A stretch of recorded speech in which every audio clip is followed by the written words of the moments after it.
I'm a psychotherapist, I'm a speaker, and the founder of Alive in Her global movement, movement for empowering women. And they may find me on aliveinhermovement.com and on Facebook. Perfect. So, what got you to start this movement and why? Well, I'm a survivor of narcissism, so I never had a healthy family, a community, things like that. So, when you don't have one, you build one. So I built exactly that, exactly what I needed years ago. A healthy family where people support each other and so on. And it's called Alive in Her because, of course, I work with people who just survive, not truly live, and that is why it's called Live in Her. To support each other to truly live, to find that fire inside of us. So, when you mentioned that you survived a narcissist, I know that I've Yeah, spoken to a few men and women that yeah, have yeah, yeah, done yeah, that, yeah, right? And they share that one of the most difficult times is actually following through with leaving, because sometimes they'll yes, say that they attempted, they got maybe to the door, maybe they had plans, but they turned back and they didn't do it. yeah. So, take us through your emotional journey when you decided to, this is the day, this is what I'm going to do, and this is what I'm going to take on. Well, for me, I always, for me, it was a very long journey because I was born and raised in a narcissistic family. After that, I chose only narcissistic partner. So I just left, but I entered another narcissistic relationship. So, yeah, but usually, as you say, people leave and come back. And usually, the sixth or seventh time, they manage to actually leave and not come back. But after that, it's not quite easy to live. So when you decided to leave and you said maybe to yourself, this is enough. I can't live this way anymore because as you mentioned, from your childhood, you were born into this family and to a degree, this is all that Yeah, you yeah, yeah, yeah. knew, right? Exactly. That is all I knew. So that is why I chose artistic partners because I didn't know what love is. I thought that was love. I mean, I didn't know anything else except that. So narcissist gaslighting, it was something very common for me, very familiar. And okay, for me, I left. I found many moments when I said, okay, I leave, and I left. But as I said, I entered another one exactly the same with another person. So it was crazy. So even though I've seen, and I said, okay, stop. Now I'm really leaving because I entered another one. It was, a constant war. I mean, I never found that peace. I mean, I find that peace. I have this peace now, but I mean, I never found this peace because entering from one relationship to another, it was, I was in a constant alert, in a constant war. So when you work with these women now, what do you find to be a common obstacle that they face in their lives? Well, they don't accept that they are in a toxic relationship because they believe, oh, but he's a good man, oh, but and so on. So they really don't believe that their partner is a narcissist because I work with both men and women, and as you say, both men and women can be victims slash survivors of narcissism. So yeah, it's the thing to accept that they are in a toxic relationship and to think that the relationship was never as they thought it to be. Because the beginning the narcissist is very charming and so on, and they after that they believe that he is like that as a person. So it's difficult to realize that he was never like that. I mean, it was always, a mask. It was always it was theater. It was never real. So that's what's difficult for both men and women to accept, that it was never real. How would you then get them to understand that, yes, you are in this type of relationship and these are the behaviors that show it is this way? How do you get them to self-identify? Well, through many examples, because actually they give me these examples, but they don't accept that these examples, mean that that's a toxic relationship. So I explain them the examples, I explain them what gaslighting is, what narcissism is, and so on and so on and so on. But I can't tell them, oh, just leave, oh, just go, run, Forest, run. Even though I would like to, to tell this, but of course I can't. But so, three examples, I talk and talk to them and explain to them and explain that they don't deserve, they deserve respect and they don't receive respect, that that's not love, and so on. I remember I was in a emotionally abusive relationship many years ago. And one of the things that I realized was my body was reacting Yes, to the yeah, relationship, right? And yeah. it was like a whisper, and then it got louder. Then it's like, Terrain, are you finally going to listen to me and get out of Yeah, this yeah, situation? yeah, And I was like, okay, okay, body, calm down. I hear you this time. I hear you. So what I did was it got to the point where it was a conversation, like my body was telling me, but it wasn't like a shout where I was suffering health related issues. Now, there's some men and women, I'll get your input on this, who I've seen, I've heard, and they've shared that they experience health related issues. They're stressed, they're yes. depressed, they have anxiety. What are some of the ways that the body would tell us that you're in this relationship and pay attention to me and stop ignoring me? Well, we are always, we are hyper vigilant because, of course, we believe we are in danger and so on. Insomnia, because people can't sleep, especially when they are in the same room with the toxic person.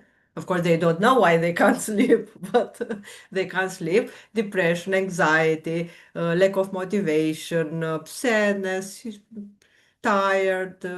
People are tired all the time, and so on. So the body is screaming and screaming and screaming. And for others, like things on the skin, things on the skin, appear. So the body is screaming, go, go, go, or that's not good for us. And of course, for women, they lose hair, uh, so there are a lot of symptoms, and each body reacts in its way. But yes, there are many symptoms, and the body is screaming, go, go, go. So when the men and women come to you and they share their stories because you have this movement Yes. for the women, Yeah. um, I know that many of us struggle with self-worth and Yes. value, Yeah. right? Some of these quote unquote, and I don't want to use the word victims, but some of these people who are encountering these types of people, the narcissists, the abusers, the gaslighters, how many of them, in your experiences in general, are suffering confidence and self-worth issues? All of them. Because they believe they don't deserve respect. They believe that that's all they deserve. They believe that they are worthless, or they are not enough. They believe that it's always their fault. If the narcissistic partner gets upset, of course it's their fault. Of course they did something wrong. They believe they are too sensible. At some point, they believe they are crazy because they don't see the reality clearly, or they believe so, and so on. So, yes, all of them believe that they are worthless or not good enough. How do you get them to not think that way? Well, showing them what they do, because many of them have excellent jobs. They are managers and so on, and showing them who they truly are, because many of them believe what they were told. I mean, they don't know who they are, who they truly are. They believe, oh, but I'm too sensitive. Oh, but yeah, maybe he's right and I'm worthless. Oh, maybe he's right and I can't do anything right, and so on. So, through examples, and of course, especially women, they believe they are not good mothers. Because the narcissistic partner tells them, oh, but you are not a good mother. Oh, but you are a bad mother, and so on. So, through examples, I ask them questions. Oh, but did you feed your daughter today? Yeah. Did you take her to kindergarten? Did you play with her? And so on. And I show them and I prove to them that, they are good people and so on. They are, Yes, they have a lot of worth. They deserve respect. because they would have to go from self-doubt to self-trust at that point, Y- right? yeah, yeah. And to believe they are worthy of love. And they are That not crazy, they are not too sensitive, they are not too needy, and that they are good people because most of them believe they are bad people, especially if they were raised in narcissistic family where they were told that they are bad children. As adults, they believe they are bad people, which is very sad. it is because then you look at, let's say, they're raised with love that is conditional, Yes, right? Get A plus, I love you. Get first place at sports, I'll validate you. And then yeah, they go into the world thinking that's how it's supposed to be. So when they get these partners and they hear these things like, you're so beautiful, you're smart, you're amazing, they're thinking, oh my God, if only the 5-year-old me heard this, the 10-year-old. Now it's like their inner child has taken over and they're getting everything that they wanted as an adult that they yeah, want when they're a child, right? yeah. What are some of the impacts of them, of the men and women you work with, or people in general now, falling in love with the words, but not the actions that back it up? Well, they fall in love with the words because the narcissistic men or women, tell them only nice words. It's love bombing in the beginning. So they remain focused on those words, and after that, the narcissist shows them, the real face. Let's say, well, they don't believe it because they remember the words. Oh, but they told me that I'm beautiful, or they told me that I'm, I don't know, they love me, they want to build a family with me, and so on. Yeah, so they concentrate on words. Yeah, because they're being told everything that they wanted to To hear. hear, yeah, yeah, yeah, yeah, yeah. Especially because when they meet the narcissist, they are very vulnerable and they tell them their whole life. And after this, of course, the narcissist knows exactly what to use, in order to make them happy. Because all the victims tell me, oh, but he or she told me exactly what I needed to hear. Oh well, yeah, Yeah, it's like school, right? Every June, yeah, every summer, another yeah, victim graduates, right? yeah, yeah, Ready yeah, to be yeah. exploited, and it's interesting because you look at it and you're like, you're a nice person. Train is a nice person. Catalina is a nice person. But if someone is telling you that you're great every single minute of every single day, Well, maybe, yeah, right? I love you, but we yeah. love ourselves, right? But maybe you want to be like, okay, well, I don't really feel great today, but they told me I was great, and you just continue to go on, especially if you're coming from a place of, let's say, scarcity, where Yeah.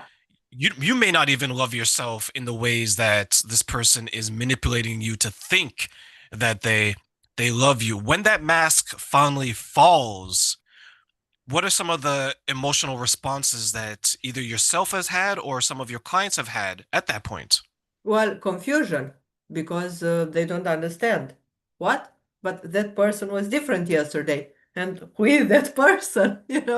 So, yeah, first it's confusion because they don't understand. And of course, they don't understand what they did wrong, why, that person changed, let's say. Yeah. Yeah, what caused that change of reaction and so on. So yes, confusion because they don't understand because usually it's like there are two different persons. One who told you, oh, and so on, you are beautiful, and the other one who is mean to you. So they don't know, okay, which one is real and what happened and where is that nice person. Yeah, so confusion is. Yeah, like where did this person go? I'm pretty sure I didn't go from Yeah, sexy to ugly in yeah, 5 minutes, right? exactly. Yeah, yeah. Yeah, you so know? confusion is the first. So when they're experiencing this confusion, and Yes, I'm looking back at confusion, there could be a lot of emotions, right? There could be, let's say, yes, anger, sadness, things like that yes, associated yeah, yeah. with the confusion. So when they're experiencing this confusion, are there tips or steps that you give them to keep them on the path of going forward? Well, just test the reality. Just look at the reality. Clean your glasses in order to see, the reality, and just test the reality. You may talk to your friends or write something on a journal or something like that in order to make sure you see the reality. Because if you don't test the reality daily, you will remain with, with the words the person told you days ago or a month ago. So it's important to always check the reality. Okay, how was today? What happened in this situation? How was the situation for me? How did I feel? To realize that, the person was mean to them, was disrespectful, and so on. So just, just as the reality to understand, who that person really is and that you are treated badly. That reality that you speak of, is that a reality that's shaped from themselves, or is it pieced together from other people, such as their friends and so on? Well, it's important to test the reality with their own eyes first, because, because the narcissist is so charming and so on. Usually, family and friends tell them, "Oh, but he is so charming. Oh, but he is the greatest man on the earth. Oh, but you are so lucky to have him. Oh, I'm sure you don't see things correctly because he is, the prettiest, person on the earth." So it's important to listen to the body, as you say, and so on. There's a man, an acquaintance of mine. He was dating a narcissist. I think they were probably engaged at some point as well. And when it Oh, ended, I know it's unfortunate, right? When it ended yeah, now, a lot of people gravitate towards her because, and maybe this is like a man thing, is like, oh my God, you're so sad. I can help you. I want to be your savior, right? A lot of men yeah, think yeah, this yeah, yeah, way. yeah, So some of the friends, some of the mutual acquaintances sided with her. And then when she started to be friends with them, closer friends with them, I think she may have dated one of them or maybe two of them. They began to see what the former partner way back when saw, right? yeah. And they went back and they're like, oh man, she is this, she's that, she's that. And he's like, let me stop you right here. I have this beautiful life right now. I don't want to hear any of this because when I was going Ah, through it, you guys weren't supportive. And now that you guys are going through it, from the friends, from her partners after that, they're going through it. They're looking for help because now what's happening is partner number two is going through with that friend group what partner number one did, yeah, right? So now it's like a yeah, chain reaction. Now they're trying to reach out. So I share that because many times when we're going through something, we think our friends and families are going to be there to support us in the way that we want them to. But unfortunately, they're not able to. Either that they don't know, they don't care, and they're just like, you know what, that's a you problem. It's not a me problem. yeah, When yeah. you're speaking to these men and women who you're helping, how important is it for them to establish the people that can support them in their time of need? Well, many of them don't have this support group. That is why global movement as Alive in Her was necessary, and that is why I also have a Facebook group where women share their stories and support each other. Because if they have narcissistic families and after that they try to divorce a narcissistic partner, of course the narcissistic family is not going to support them. On the contrary, they may be on the narcissistic side, so they will be all alone. And during their marriage with a narcissistic, husband, let's say, we know the narcissists take us away from friends and so on. So when they try to divorce, they don't have the family, they don't have friends, they don't have anyone. And that is why it's important to find, a community, a support group. What are some of the ways that the narcissist will manipulate or gaslight their partner? Well, they always gaslight us, saying, oh, you're too sensitive, or you're crazy, or oh, but it didn't happen like that. Oh, you don't remember things correctly. Oh, but we never had this discussion. Oh my God, you are getting crazy. You should see a specialist and so on and so on, Or but why didn't you come at 3 o'clock, even though the meeting was at 5, well, let's say, Oh, but I told you 3 o'clock. Oh, you don't remember. Oh, you are so forgetful lately, and so on and so on and so on. And day by day, year by year, you believe you are crazy. Or if you try to express the feelings, of course, the narcissistic partner will tell you that you are too sensitive and so on, and you start believing it. But a lot of people believe that they got crazy because, When you after, they didn't even know, okay, what was, what hour was the meeting, and they check everything twice and so on. When you were going through your experience, was that some of Yeah. the emotions and situations that you went through as well?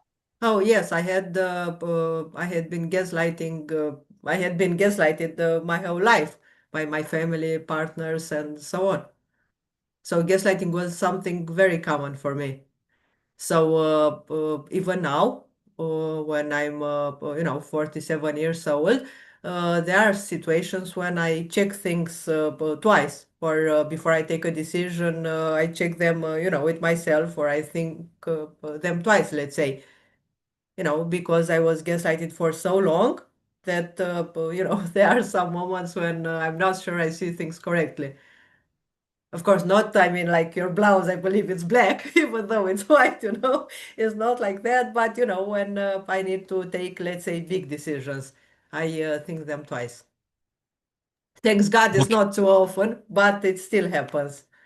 yeah, no, you're absolutely right because they're specialized in this type of Yeah. behavior. And you mentioned the reality, how it could be skewed, how it could be warped, and then you think to yourself, wait, maybe it didn't happen that way. And then now you have that back to the self doubt, but you have to have that self trust. Were there moments that you experience where you thought to yourself, am I crazy? And if Oh, so, what yes, were they? yeah. Yeah, yeah, yeah, yeah. Yeah, well, with my narcissistic family, my mother and grandmother, they were the narcissistic persons, and my mother used to tell everyone things about me, things that weren't true, or that I said some mean things about that persons. And I used to meet those person in the street, and they would tell me mean things, and I had no idea why. And I got the feeling, oh my God, I'm crazy. I have no idea why that neighbor stops me and tells me, oh, but it wasn't nice to tell that about myself, and so on and so on and so on. And because the situations were very often, yes, at some point I thought, oh my God, am I crazy? Yeah, that to be manipulated to think you're losing your own Yeah, mind is yeah, so losing your scary. own mind. Yeah, yeah, but there is that movie, Gaslight, with Ingrid Bergman. Because actually the term gaslight came from that movie.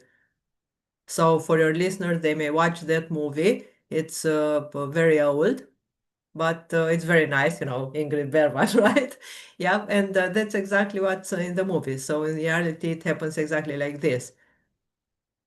Yeah, so for me, it How was were you very able difficult.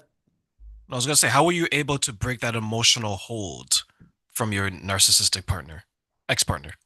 Uh, well, uh, just realizing that my voice matters, that I'm not worthless, and so on. So when you realize you deserve love, you deserve respect, you deserve happiness, you deserve to be alive, you deserve to truly live, you deserve good things in your life. You realize, oh my God, but I stayed so many years in somebody else's craziness. Oh my God, no, I won't stay no, one day. And yes, you just leave. And after that, you realize that you are not worthless, and so on, and you start to live. Well, it's not that simple, but I made it look simple. Actually, it's And more difficult. only for was right. Like breaking Yeah, up yeah. is definitely harder than a lot of people think. But I look back on some of my a relationship that I mentioned where there's emotional abuse that I suffered, and there's a point I look back now where the relationship could have gone left or could have gone right. Like there was Yeah. that defining moment in that relationship. And I am grateful that it only took me a couple of months before I exited it. Where some people, and you've probably seen this, Catalina, where they're in it, they see that point and they're in it for years Yes, yes. later. Do you believe every relationship has that turning point where they're like, something isn't right, and then we have to make a decision? Sometimes we make the right one, sometimes we make the wrong one. Yeah, yes, but usually, people realize sometimes that they are in a toxic relationship and would like to leave. But for example, for many women, they don't have a job. They don't have financial stability. They don't have money because, the narcissistic husband told them, oh, but you don't need to work, stay at home and so on. I will support you. So, yes, they realize they needed to go right, but they need a plan, they need money and so on. And that is why for them it takes many years to gain that money, to have a plan, to contact a lawyer, to pay that lawyer, to afford the rent and so on, especially if there are children involved. So yes, in some cases it takes years because that person doesn't have the financial stability and doesn't have the financial possibility to live. So that is why, it's very important for men and women, but of course, especially for women, because usually they are in this situation to have a job and, to have their money and money on their own. When someone is planning to leave, right? They've already Yeah, identified the relationship is toxic. They've already identified that is no yeah. longer serving them and something they want to exit. What are some of the tips that you can suggest to them to prepare themselves for that day? Well, to have a lot of evidence, maybe they need the evidence for the custody, if they have children, they need to go to court to have a lot of evidence regarding the properties, if they have a house together or and to have enough money for a rent, to have a job, and before doing anything to contact a lawyer to find out their rights and so on, the rights regarding properties, children, custody, and so on. So yeah, that means a good plan to make sure I can see. they have a rent or some place to stay and to have enough money to support themselves. And of course, if it's going to need lawyers and lawyers and lawyers for many years, to have enough money for that too. I can see so many people staying, not necessarily because they don't realize that it's not a healthy relationship, just because they don't know how they're going to make it without this person. Yes, yeah, and of course they are sure they will not make it. They will not handle it because of course the narcissist keeps telling them, "Oh, but you didn't manage without me. Oh, you didn't manage without me," and so on and so on and so on. So they are sure they couldn't manage without them. So that is why they don't leave. Is that a tactic for the partner who is manipulating them to think that they can't survive without them? Well, what do you mean? So, for example, if I'm the abuser, right? I'm not Yeah. everyone. I don't abuse people. Okay. Let me say that. But let's say in an alternate universe that I am, right? One thing that I've observed is that they'll make the other person feel like they're nothing without me, Yeah, yeah, yeah, right? yeah. So, is that a tactic that they use Yeah, quite yeah, yeah, often? yeah, And yeah, how can yeah, they yeah, yeah. break out of that? All the time. Well, for the victim, it's very important to realize I have a job. Well, I handle my job very well, and the narcissist is not at my job, so I can do it. I can buy groceries. Okay, I can buy groceries. That means I don't need anybody's help. I can, buy them on my own. I can drive the car. Oh, I can drive the car by my own. I can raise my children. Oh, I can raise my children by my own. So, you take each activity, and you realize that you can handle it very well. So when I work with my clients in therapy, we take these examples, and after that, people realize that, oh, but I can do it on my own. How come, that person told me I can't do it? For your clients now, when you're helping them to identify confidence and clarity, Yeah. how do you do that and what does it mean to them? Well, it's very, very difficult to have that clarity because after so much gaslighting, they can't get that clarity. So, yeah, it's not very easy to find that clarity, but of course, we are working on that. And I work with many women who are still in the house and the marriage with a narcissist. So, let's say we have one therapy hour per week, and the rest of the hours that person spends in the house with the narcissist. So everything I work in 1 hour, the narcissist destroys. So next week I'm working again, because I have only 1 hour, and the narcissist is there day by day, and destroys everything. And okay, I explained to her that she deserves respect and so on, but after that, the narcissist convinced her that she's worthless for so many hours. So next week when she comes to therapy, well, we have to work again and so on. So usually there are small steps. But in the end, that person gets that clarity, but it's not easy. I interviewed someone, this was a while back. I want to say it's probably around this time last year. And she was struggling with her relationships. Manipulator after manipulator, abuser after abuser, narcissist after narcissist. And one thing she realized, she looked back on the people that she's dated over a span of, let's say, a number of years. And then she looked at herself and she said, hmm, I know why I was attracting this.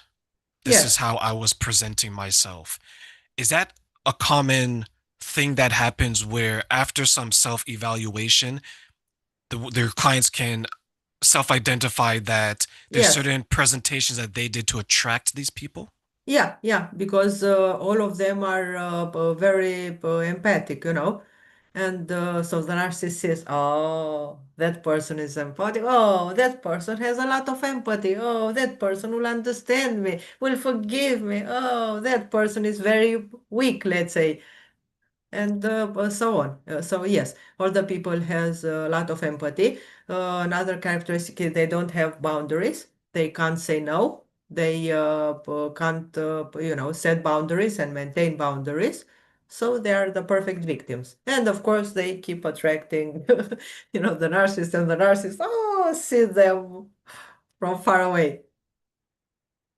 How can then they safeguard themselves after this self-identification to ensure that they're not continuing to attract these types of people?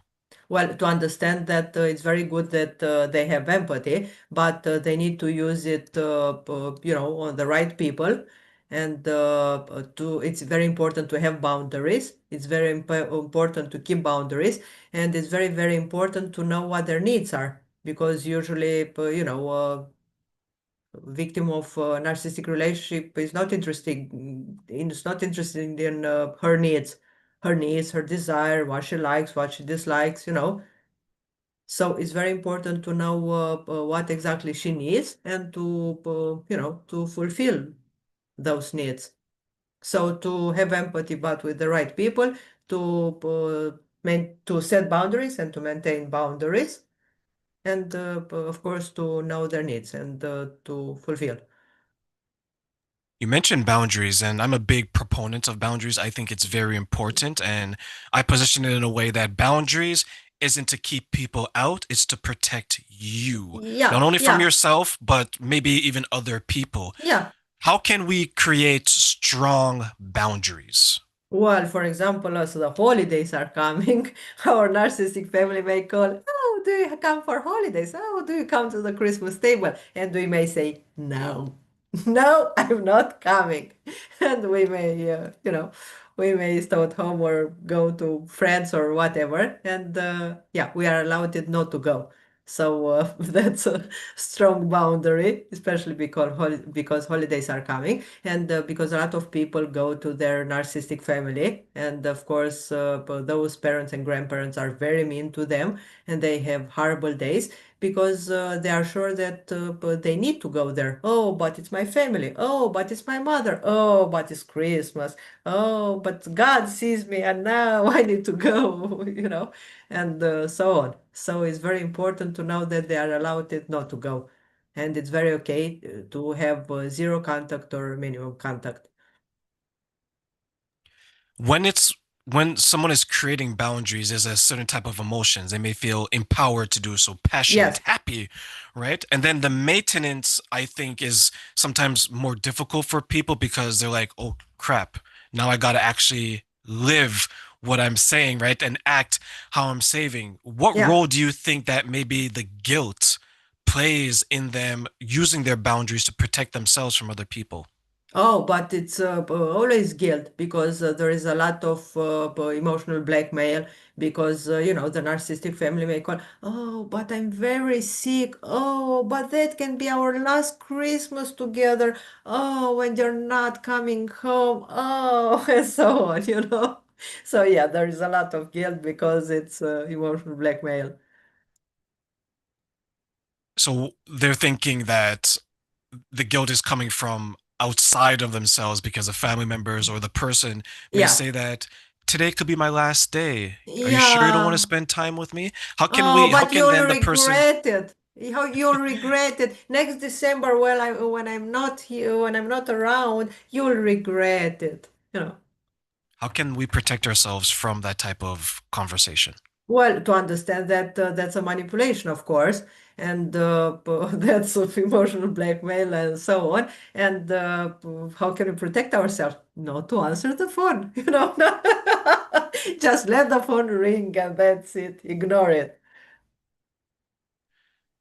I'm going to ask you one final question, Catalina, before we go. I'm just going to give you three wishes for this Okay. question, okay? What are three things you wish people knew to help them avoid manipulation and why? Well, to know that they are not worthless, to know that their voice matters, and to know that they deserve to be